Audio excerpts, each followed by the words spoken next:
Yo minasan, seperti biasa kembali lagi bersama channel Sayonara Jiraiya. Di kesempatan kali ini, admin akan melanjutkan pembahasan kita mengenai pertarungan 3 arah yang telah mencapai part ke-20. Jika kalian ingin mengetahui lanjutan dari pembahasan tersebut, pastikan untuk mengecek video dari part 1-19 sebelumnya agar kalian dapat memahami jalan cerita yang telah admin susun dengan rapi. Jadi gak usah banyak basa-basi lagi dan mari langsung saja kita bahas bersama-sama tema hari ini.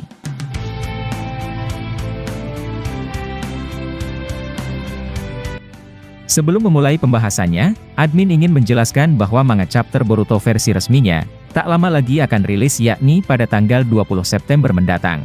Akan tetapi, kemungkinan besar spoilernya akan keluar dalam waktu dekat, entah besok atau lusa. Dan sambil menunggu spoiler keluar, mari tonton prediksi dan teori dari admin ini.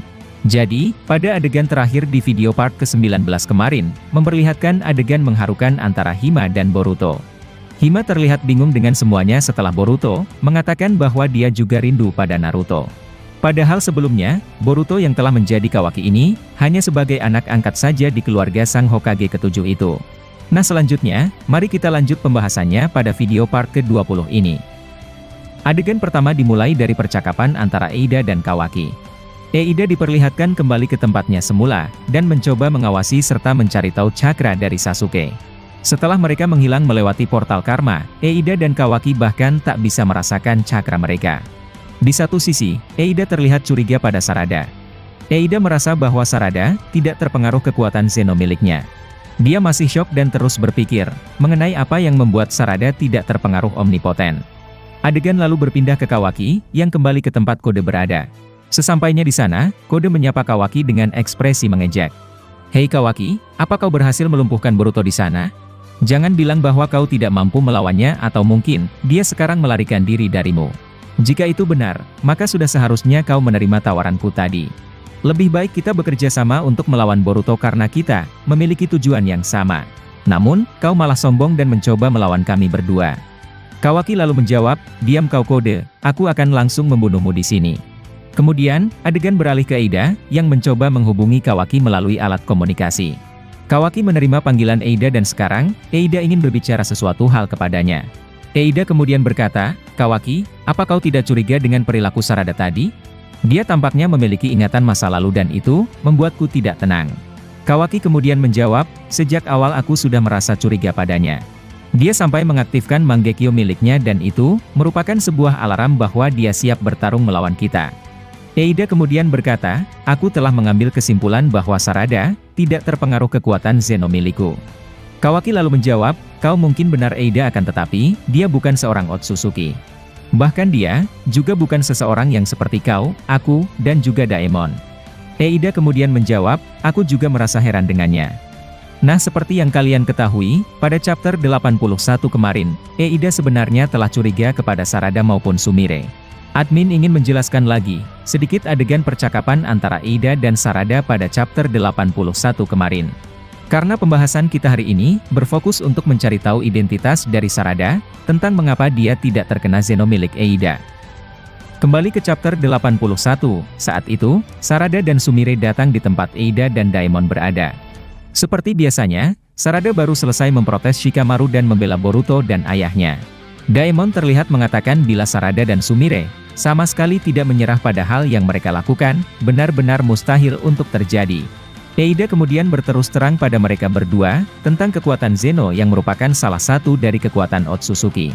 Dia juga menjelaskan perihal ingatan semua orang telah tertukar dan menjadikan Kawaki sepenuhnya terlihat merupakan anak dari Naruto. Sarada kemudian ingin mencari jalan lain untuk meyakinkan orang-orang tentang keadaan yang terbalik. Akan tetapi, Eida melarang mereka karena itu akan sangat sia-sia saja untuk dilakukan. Orang-orang tidak akan percaya dengan apa yang Sarada katakan, bahkan orang yang terkena Zeno pasti menganggap Sarada sudah gila. Mereka pasti tidak akan percaya bahwa Kawaki bukan anak dari Naruto. Dan di momen chapter 81 kemarin, Eida sudah curiga pada Sarada. Dia bahkan menjelaskan pada mereka kalau Zeno tidak mempan terhadap seorang yang memiliki gen Otsutsuki. Sementara Sarada dan Sumire bukan seorang Otsutsuki dan seperti masih memiliki ingatan yang sebelumnya. Eida merasa aneh kenapa mereka tidak terpengaruh, namun itu masih sebatas curiga saja. Ada beberapa fans Boruto yang berpendapat jika Eida telah mengetahui bila Sarada tidak terpengaruh Zeno. Padahal faktanya, Eida masih sebatas curiga saja. Kemudian, Eida mempertanyakan apakah mereka tawanannya atau tidak. Maksud dari tawanan ini adalah, apakah mereka benar-benar terkena jurus omnipoten miliknya atau tidak. Nah, disitulah Sumire mencoba meyakinkan Eida, bahwa mereka juga tawanannya atau juga terkena efek Zeno itu. Nah teman-teman, kalian bisa baca dan simak baik-baik pengakuan Sumire tersebut, pada chapter 81 yang admin perlihatkan ini. Admin hanya ingin meluruskan bahwa Eida masih sebatas curiga pada Sarada dan Sumire. Dia belum benar-benar tahu jika mereka tidak terpengaruh Zeno omnipoten miliknya. Kemudian, apa yang membuat Sarada tidak terpengaruh kekuatan Zeno itu? Nah, admin akan mencoba menjelaskannya melalui teknik alur cerita seperti biasanya. Mari kita kembali ke pembahasan di video part ke-20 tadi. Eida masih berbicara pada Kawaki dan dia telah mengambil kesimpulan jika Sarada tidak terpengaruh Zeno miliknya. Eida kemudian berkata, apa mungkin ini ada kaitannya dengan mata Sharingan miliknya? Kawaki lalu menjawab, kau mungkin benar karena Paman Sasuke juga berperilaku aneh dan bahkan pergi membantu Boruto. Itu berarti ingatan Sasuke masih ingatan yang dulu dan itu sebabnya dia pergi menemani Boruto yang merupakan muridnya sendiri. Eida lalu berkata, akan tetapi, mereka bukan Otsutsuki bahkan aku sendiri telah merasakan dan melihat masa lalu mereka menggunakan Senrigan. Ini masih membingungkan Kawaki dan kita masih harus mencari tahu yang sebenarnya. Kawaki lalu menjawab, kau benar Eida dan aku tidak pernah ragu dengan kemampuan Senriganmu. Jika kau masih ragu, maka aku juga sama dan masih sebatas curiga saja. Kita masih harus mencari tahu tentang mata Sharingan itu. Nah seperti yang kalian ketahui, admin berpendapat bahwa nantinya, Eida dan Kawaki akan tahu yang sebenarnya tentang Sarada. Sedikit demi sedikit, mereka akan menyadari jika Sarada tak terpengaruh Zeno. Dan setelah mengetahui tentang Sarada, Kawaki atau Eida juga pasti segera mengetahui Sasuke juga tidak terpengaruh kekuatan Zeno. Namun pada chapter 80 ketika Zeno telah aktif, Sasuke kita tahu telah terpengaruh juga oleh Zeno dan berbeda dengan Sarada. Admin memiliki teori bahwa itu ada kaitannya dengan mata Rinnegan Sasuke. Seperti yang kita tahu bahwa sejarah Rinnegan tersebut berasal dari bangsa Otsutsuki juga. Bukan hanya dari Hagoromo yang merupakan anak dari Kaguya, tapi juga berasal dari beberapa Otsutsuki ternama yang lain. Momoshiki yang merupakan pangeran Otsutsuki melihat Rinnegan sebagai mata yang merepotkan. Itu berarti dia telah beberapa kali melihat Otsutsuki lainnya memiliki mata yang sama yakni Rinnegan. Maka dengan itu, admin meyakini Sarada tak terpengaruh Zeno disebabkan oleh mata Rinnegan ayahnya. Sarada masih memiliki darah atau gen Otsutsuki dari Rinnegan yang dimiliki oleh ayahnya. Darah atau gen Rinnegan Otsutsuki itu mengalir di dalam tubuh Sarada dan kemudian tumbuh dan berfokus pada mata Sharingannya. Lalu alasan mengapa Sasuke malah terpengaruh Zeno adalah karena Rinnegan telah lenyap dari dirinya. Cahaya Rinnegan telah menghilang bersamaan dengan hancurnya mata Rinnegan. Jadi, gen Otsutsuki yang tadinya berfokus pada mata Rinnegannya juga ikut menghilang setelah Rinnegan hancur. Itu sebabnya dia terpengaruh oleh Zeno omnipoten milik Eida. Nah itu merupakan teori admin mengenai Sasuke yang terpengaruh Zeno Eida sementara Sarada malah tidak terpengaruh sama sekali. Nah kemudian, adegan memperlihatkan seorang Hima yang sedang berbicara pada Boruto. Dengan ekspresi bahagia dia berkata, Boruto-kun, memang ayahku masih hidup di tempat lain? Boruto kemudian menjawab, kau tenang saja Hima karena aku juga memiliki keyakinan yang sama sepertimu. Aku percaya bahwa ayah dan ibu masih aman di tempat lain yang belum kita ketahui. Hima lalu merasa jika dia sedang berbicara dengan saudara aslinya. Perasaan yang dia rasakan benar-benar berbeda dengan ketika dia bersama Kawaki. Boruto belum menjelaskan ke Hima bahwa dia adalah kakak kandung yang sebenarnya. Karena sejak awal, Boruto ingin dialah yang mengurus semuanya.